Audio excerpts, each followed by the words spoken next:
Al comenzar la cuarentena y verme encerrado en casa de forma inevitable, rápidamente me di cuenta de que este podía ser un tiempo de oportunidad para tener un encuentro cara a cara con Dios.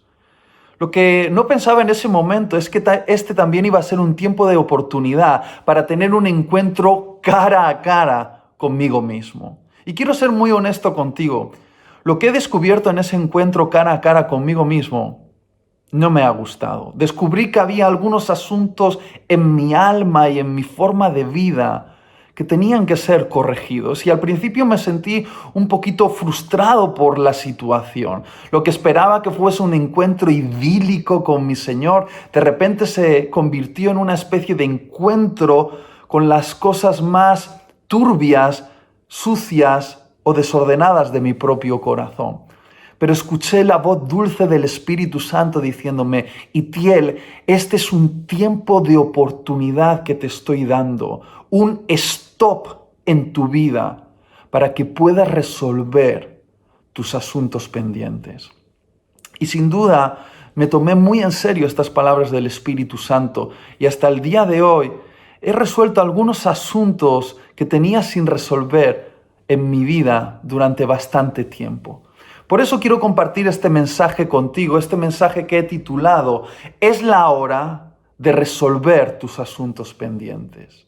Y para ello me gustaría invitarte a leer un texto extraño en las Escrituras.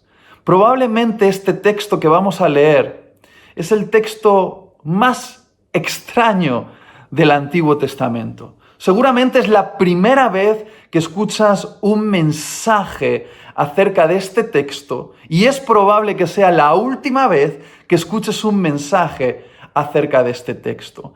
Pero creo que este texto esconde algunos principios fundamentales que nos van a ayudar a entender lo importante que es resolver los asuntos pendientes de nuestra vida para que podamos entrar al lugar de nuestro propósito. Vamos a leerlo juntos en Éxodo capítulo 4, versículos 24 al 26. Dice así: Y aconteció en el camino que en una posada Jehová Dios le salió al encuentro de Moisés y quiso matarlo. Entonces Séfora tomó un pedernal afilado y cortó el prepucio de su hijo y lo echó a sus pies diciendo: A la verdad tú me eres esposo de sangre. Así le dejó luego ir y ella dijo: esposo de sangre a causa de la circuncisión. ¡Wow! ¡Qué texto tan extraño!, ¿verdad? Si sacásemos una foto a la escena que acabamos de leer en este texto, esta sería la foto. Moisés, su esposa Séfora y su hijo de aproximadamente unos 12 años de edad se encuentran pasando la noche en un hotel de carretera justo en la frontera antes de entrar en la tierra de Egipto. Moisés está sobre la cama, gritando como un moribundo, como si una fuerza misteriosa estuviese a punto de matarlo. Séfora tiene un cuchillo afilado en la mano y en la otra mano tiene un trozo de carne sangrante. El niño está en el suelo retorciéndose mientras se agarra la entrepierna y grita: ¡ah! Sangre por todas partes en la habitación. Casi parece una película de terror, ¿verdad? Pero no lo es. Es un acontecimiento real que está relatado en las Escrituras, que ocurrió justo en la frontera de Egipto, antes de que Moisés entrase al lugar de su llamado, antes de que Moisés entrase al cumplimiento de su destino como libertador del pueblo de Dios. Para entender lo que estaba ocurriendo en esa habitación, tenemos que ponernos en contexto, porque el contexto siempre es importante. Para ello tenemos que retroceder 80 años antes de ese acontecimiento, justo al día del nacimiento de Moisés.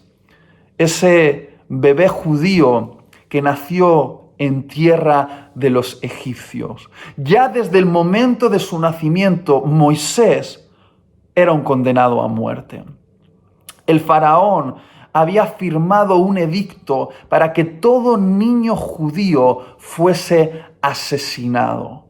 Pero dice la historia que cuando la mamá de Moisés vio el rostro de ese bebé, pudo percibir el llamado de Dios sobre Moisés y puso en riesgo su propia vida para salvar la vida de ese niñito. Se acercó al río Nilo y puso al niño en un cesto y dejó que ese cesto fuese llevado por las aguas del río, pero en realidad no eran las aguas quien llevaban ese cesto hacia su destino, era la mano de Dios que llevó a Moisés justo hasta ese lugar donde la hija del faraón hacía sus labores.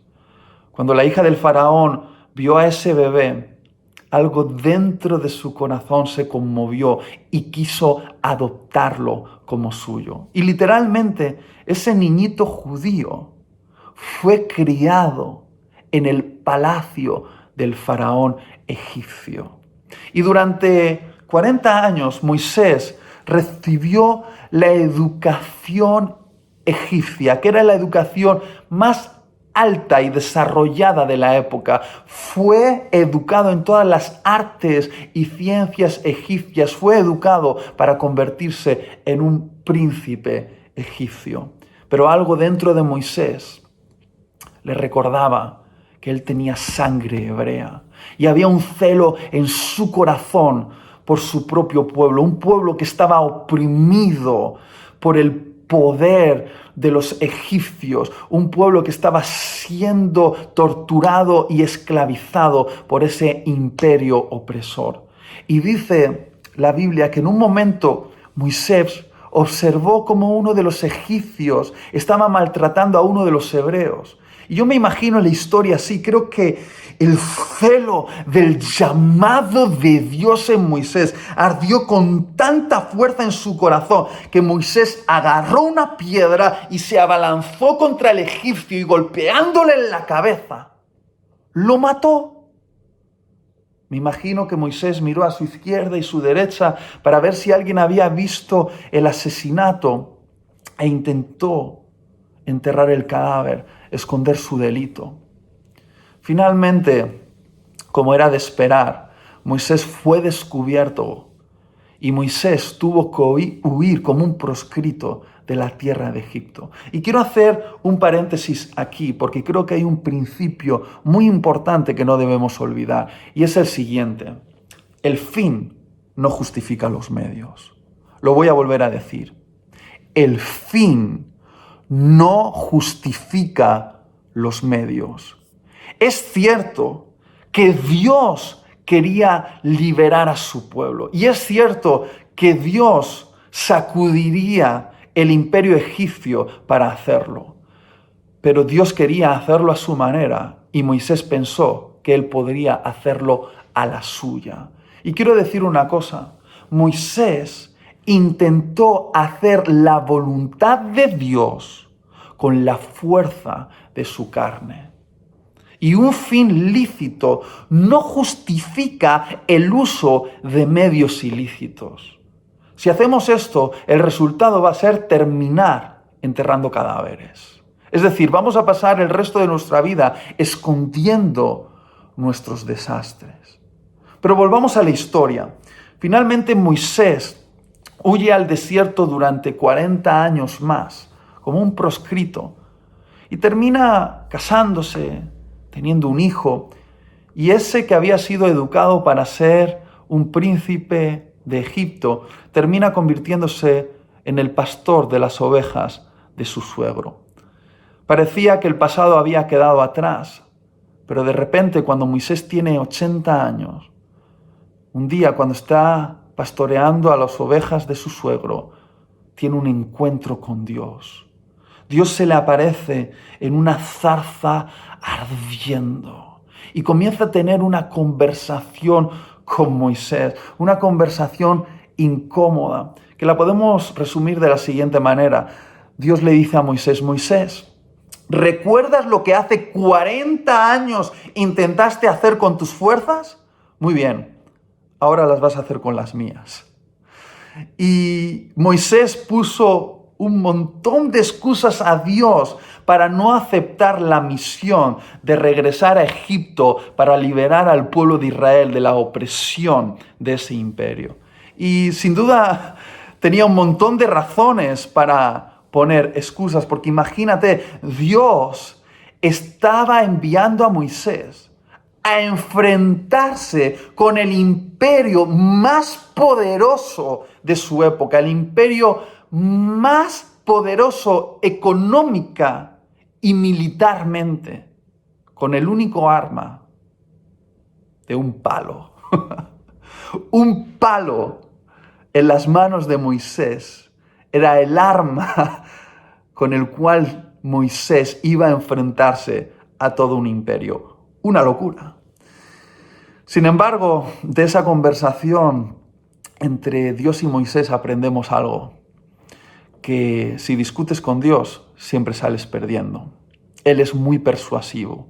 Finalmente, Moisés decide aceptar esa misión, prepara la maleta, llama a su esposa, a su hijo y comienza el camino rumbo a Egipto, rumbo a la misión, rumbo al lugar de su propósito. Y se hace de noche y decide pasar la noche con su familia en un hotel de carretera, justo en la frontera con Egipto. Y entonces llegamos a este texto, llegamos a este versículo que dice, y Dios salió al encuentro de Moisés para matarlo.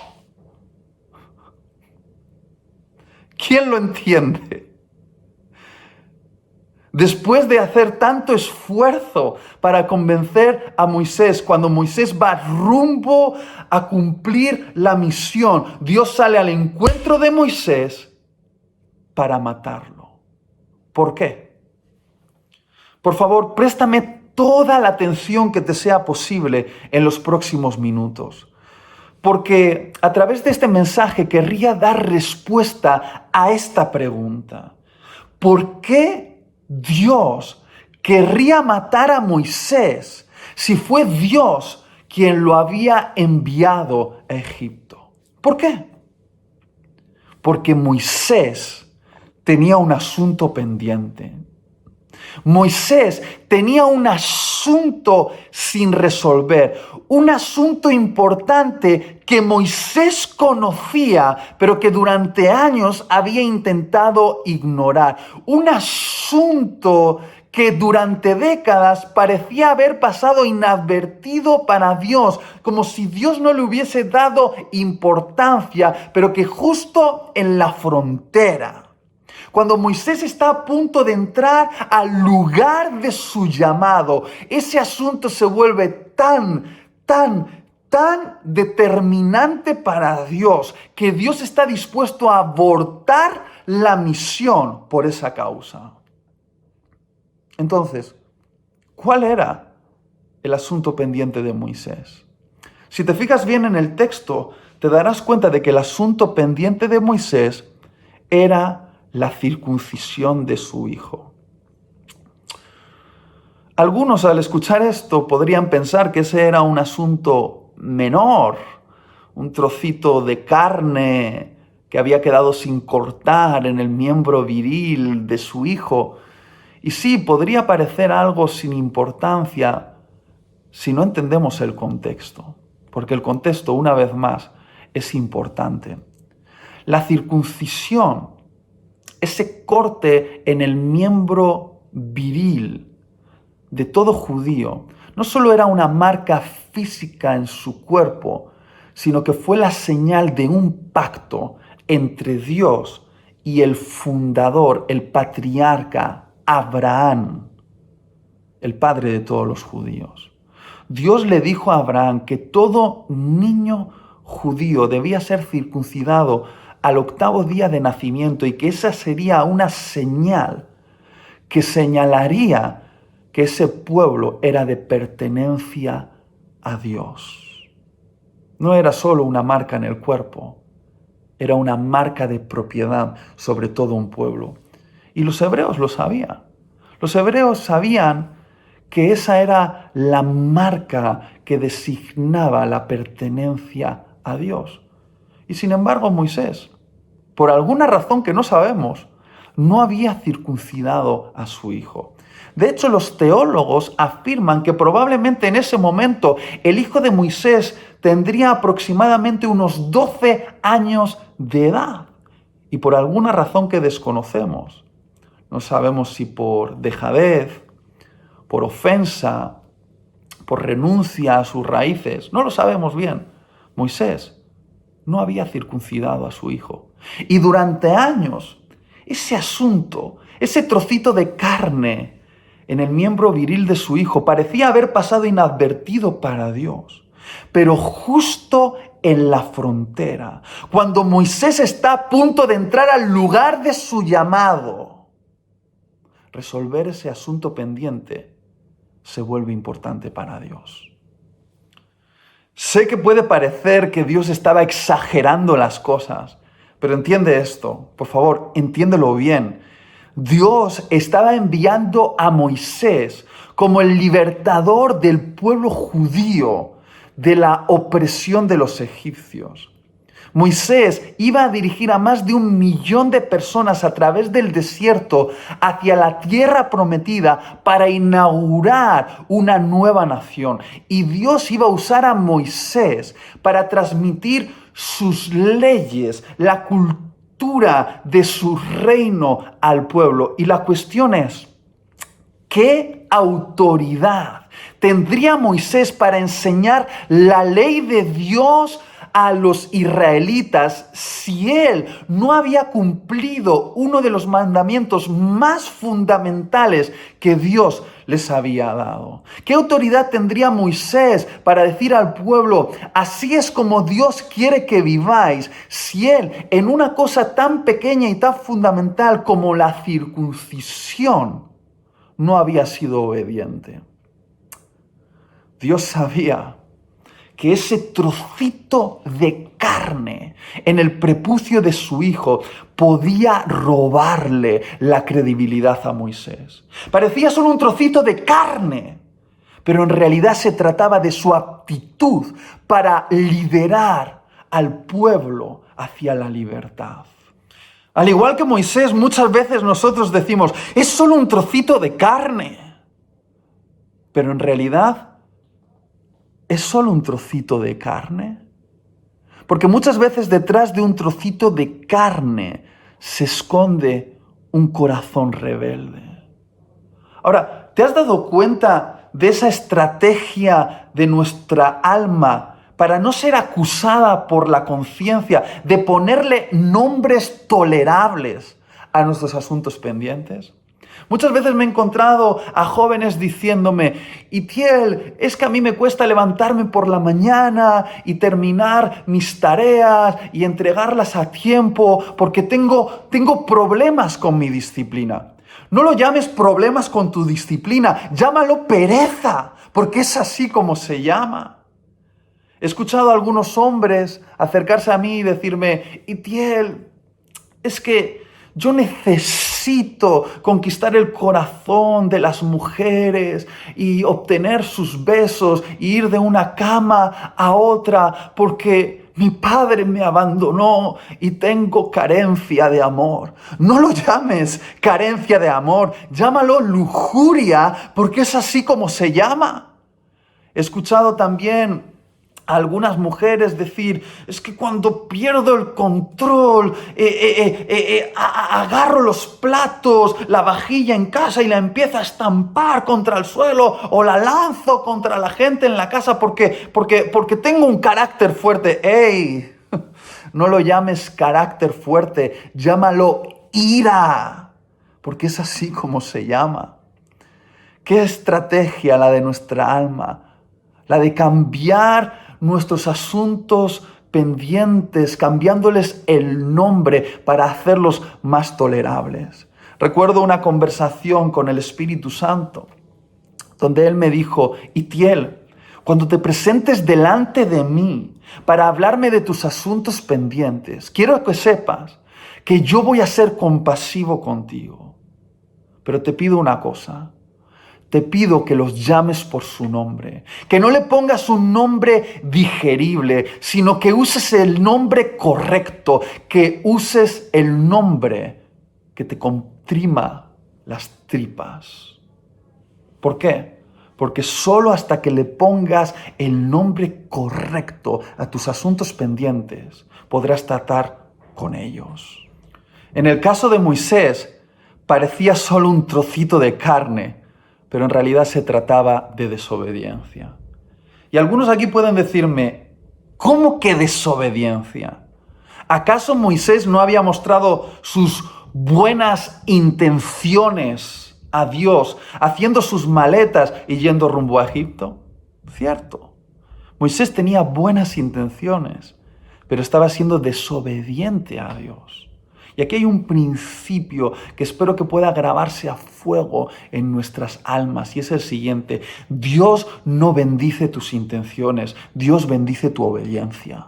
Lo voy a volver a decir: Dios no bendice tus intenciones, Dios bendice tu obediencia.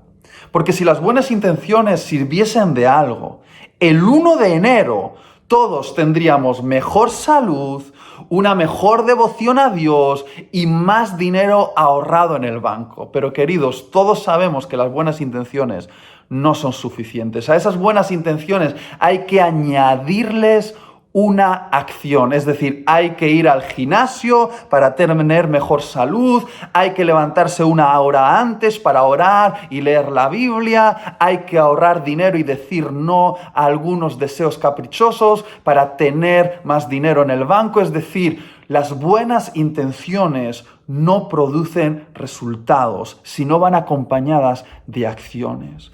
Tú no eres lo que dices que vas a hacer, tú eres lo que realmente haces. Y si estás viendo este vídeo, si a través de esta pantalla estás escuchando estas palabras, puede ser que tengas buenas intenciones, estás dedicando 30 minutos más o menos, de tu valioso tiempo para escuchar este mensaje, pero la pregunta es: ¿cuál es el trocito de carne sin cortar en tu vida? Moisés tenía una misión importante que cumplir, pero tenía un asunto sin resolver. Un asunto pendiente que durante años parecía haber pasado inadvertido para Dios, pero que justo en ese momento, cuando Moisés se encuentra en la frontera, cuando Moisés está a punto de entrar al lugar de su llamado, cuando Moisés está a punto de entrar en su destino, cuando Moisés está a punto de entrar a la siguiente etapa en su vida, Dios le dice: Moisés, ha llegado la hora de resolver este asunto pendiente. Y aquí está el principio que deseo compartir contigo a través de este mensaje. Si no puedes recordar mucho de lo que he dicho, pero recuerdas esto, creo que será suficiente. Y es lo siguiente: los asuntos pendientes en tu vida se vuelven en tu mayor freno para alcanzar tu propósito, porque Dios no te permitirá avanzar de esta etapa en la que te encuentras a la siguiente etapa en tu vida hasta que no resuelvas los asuntos pendientes de tu etapa presente. Es decir, tus asuntos pendientes te bloquean, te anclan, te estancan. Es decir, tus asuntos pendientes te dejan parado, retenido en la frontera de tu llamado. No te dejan avanzar a la siguiente etapa en tu vida espiritual, o en tu vida laboral, o en tu vida familiar, o en tu vida relacional. La diferencia entre aquel que entra en su destino o se queda en la frontera es esta: resolver los asuntos pendientes. Lo sé, enfrentarse a los asuntos pendientes cuesta muchísimo, Pero el precio que pagamos al no enfrentarnos a esos asuntos pendientes es mucho mayor. Es el precio de convertirnos en un casi. Y no hay nada peor que el llegar al final de tu vida con un casi. Casi me caso con la mujer de mis sueños, pero no tuve el valor de expresarle mis sentimientos, porque tenía miedo que me dijese que no, tenía miedo que me rechazase. Casi llego a trabajar en el trabajo soñado, pero no me arriesgué a dejar la seguridad económica que me daba este otro trabajo y emprender un camino hacia lo desconocido. Casi hago algo memorable para Dios, pero me venció lo urgente o la apatía o la insensatez. Casi. Tus asuntos pendientes pueden hacer que en el epitafio de tu tumba quede escrito casi.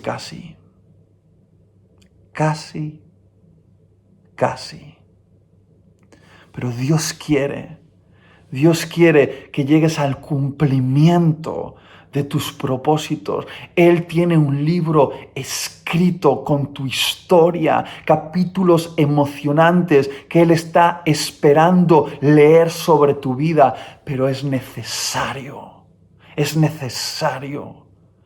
resolver esos asuntos pendientes. De hecho, voy a confesarme, durante muchos años yo fui un casi ingeniero. Los que me conocen saben que de los 20 a los 24 años yo estudié una carrera universitaria de ingeniería informática. Y durante esos años fui bastante responsable y llevé la carrera al día en las asignaturas y los exámenes, pero al cumplir 24 años, cuando solo me quedaba la tesis, o lo que en España conocemos como el proyecto de fin de carrera, viendo que mi boda con Damaris estaba a unos meses vista y que se me estaba dando la oportunidad para dedicarme a tiempo completo al ministerio, yo tomé una decisión. Yo les dije a mis papás y a mi esposa que iba a dedicarme a estas oportunidades que tenía por delante y que iba a dejar el proyecto de fin de carrera aparcado durante unos meses, pero que al poner en orden todo lo demás, terminaría ese proyecto. Sin embargo, los años pasaron, y tan inmerso en la urgencia del ministerio, me olvidé del proyecto de fin de carrera. Hasta que de repente, un día, mi esposa sacó el cuchillo y me dijo: tráeme ese título a casa. Estoy exagerando, no sacó el cuchillo, pero con una mirada fue suficiente. Ella me dijo: Itiel, prometiste que ibas a traer ese título a casa, que ibas a terminar lo que empezaste y no lo has hecho todavía. Y quiero ser muy honesto contigo. Lo que menos me apetecía en ese momento, cuando yo estaba inmerso en mi verdadera pasión, la pasión de predicar y la pastoral juvenil, lo que menos me apetecía era meterme en una biblioteca a estudiar y a preparar el proyecto de fin de carrera. Pero entendí que debía hacerlo.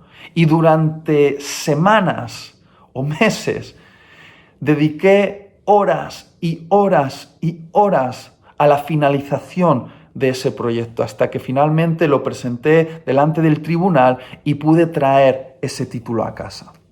Y quizá alguno que me está escuchando ahora puede decir: ¿y qué? ¿De qué te sirvió traer el título de ingeniero informático a casa si nunca has ejercido de ingeniero? Es cierto. Pero ese título colgado en la pared de mi casa es un mensaje que habla de mí, que dice que yo termino lo que empiezo. Y Dios sabía que terminar lo que empiezo iba a ser importante en mi vida, que eso me iba a dar autoridad, que tener ese título en casa me iba a dar autoridad para hablar delante de auditorios, con personas mucho más inteligentes que yo, con carreras universitarias mucho más altas que la mía, con perfiles profesionales mucho más elevados que el mío. Y si yo al presentarme les iba a decir que era un casi ingeniero, ¿qué autoridad iba a tener yo para hablar a esas personas si no había sido responsable en una tarea tan insignificante como la de traer un título a casa? ¿Cómo les iba a hablar acerca de cómo deben vivir sus vidas según el diseño de Dios? Dios sabía que no tener ese título me iba a hacer perder autoridad. Era un asunto pendiente. Y ese asunto pendiente era importante para los propósitos de Dios en mi vida. Estoy seguro de ello. Ahora, mi pregunta para ti es, ¿cuál es tu asunto pendiente?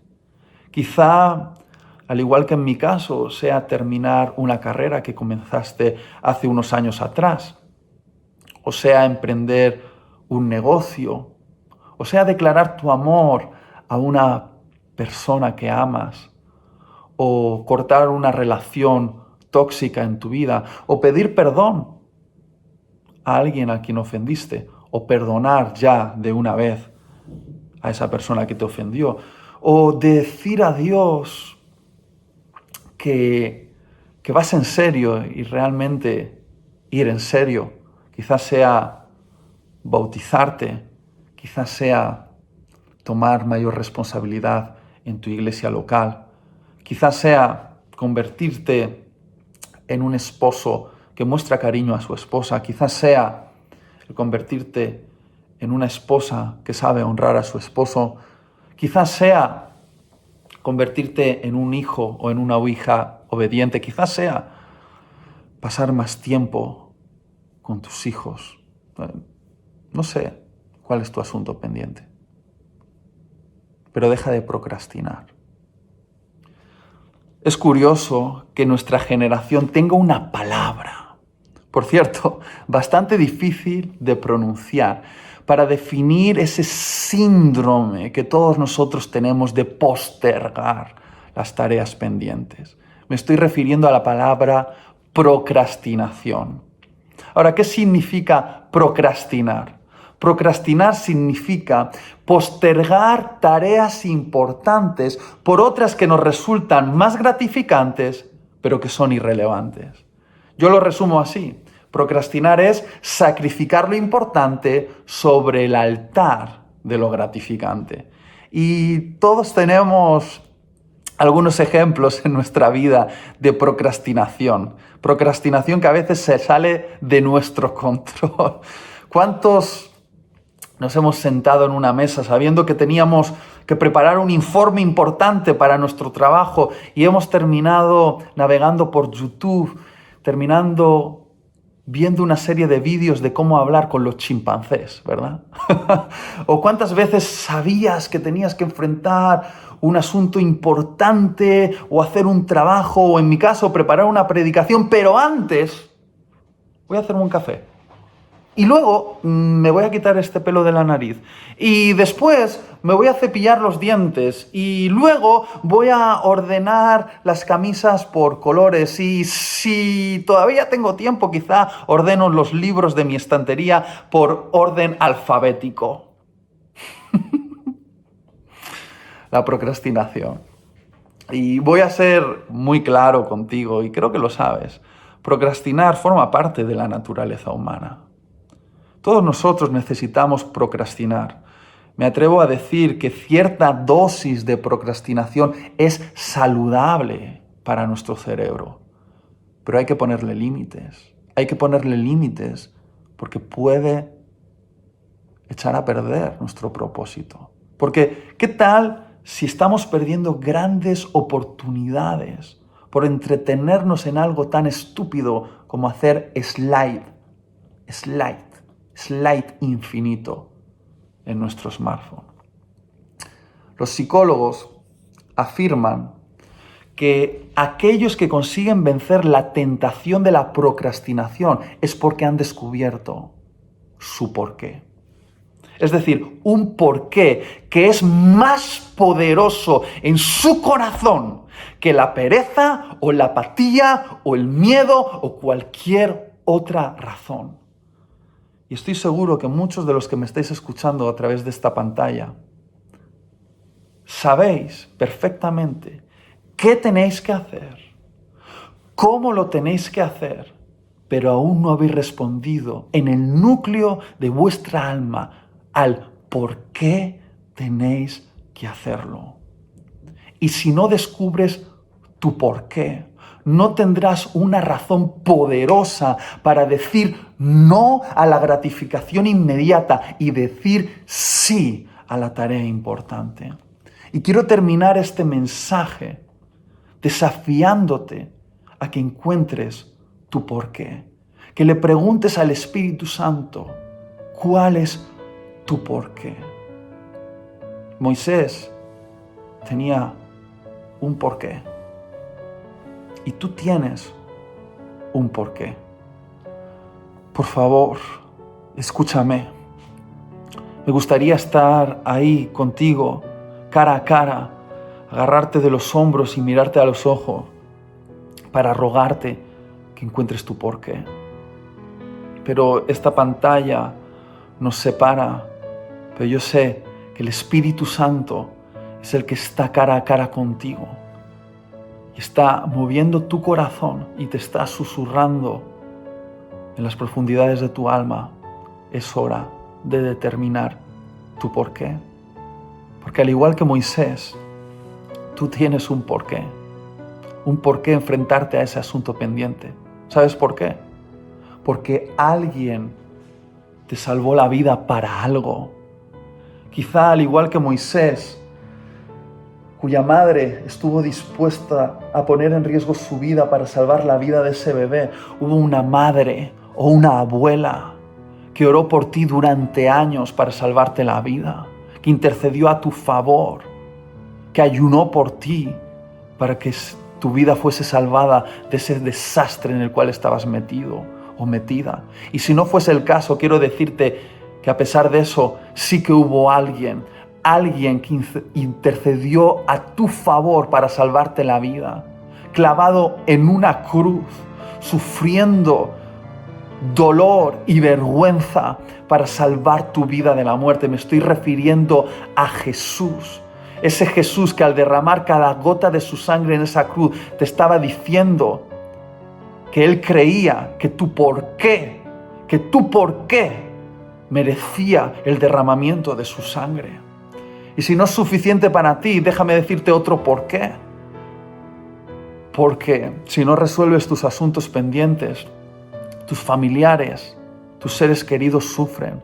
Al igual que Moisés, al no resolver ese asunto pendiente, puso a su esposa en una posición donde no debía estar, una posición emocional delicada, porque finalmente su esposa tuvo que hacer lo que Moisés debía haber hecho. Su irresponsabilidad puso a su esposa en una posición de conflicto emocional, porque jamás su esposa tendría que haber circuncidado a su hijo, y menos a un hijo que ya era semiadulto.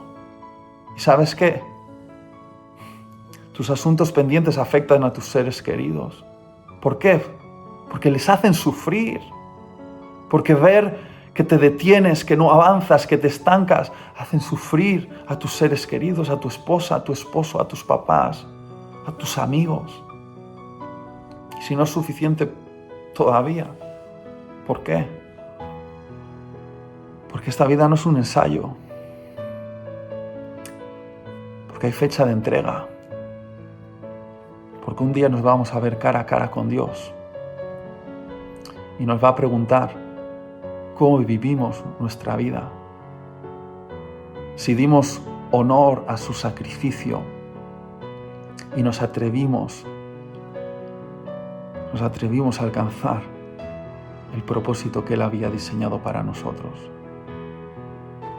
La responsabilidad de Dios es escribir una historia emocionante en su libro para nosotros. Nuestra responsabilidad es resolver todos los asuntos pendientes para pasar de capítulo en capítulo en capítulo y vivir esa historia. Oro por ti. Señor, te pido que mi hermano o mi hermana, allí donde esté, puedas encontrar ese por qué. ¿Por qué hacerlo? Tú le estás susurrando el por qué. Y ese por qué es suficiente para enfrentarse al dolor que implica resolver ese asunto pendiente. Pero yo sé que al otro lado de la frontera se encuentra la siguiente etapa en su vida, el cumplimiento de su propósito, su destino. Y oro para que sean liberados los destinos proféticos de todos aquellos que están viendo este mensaje.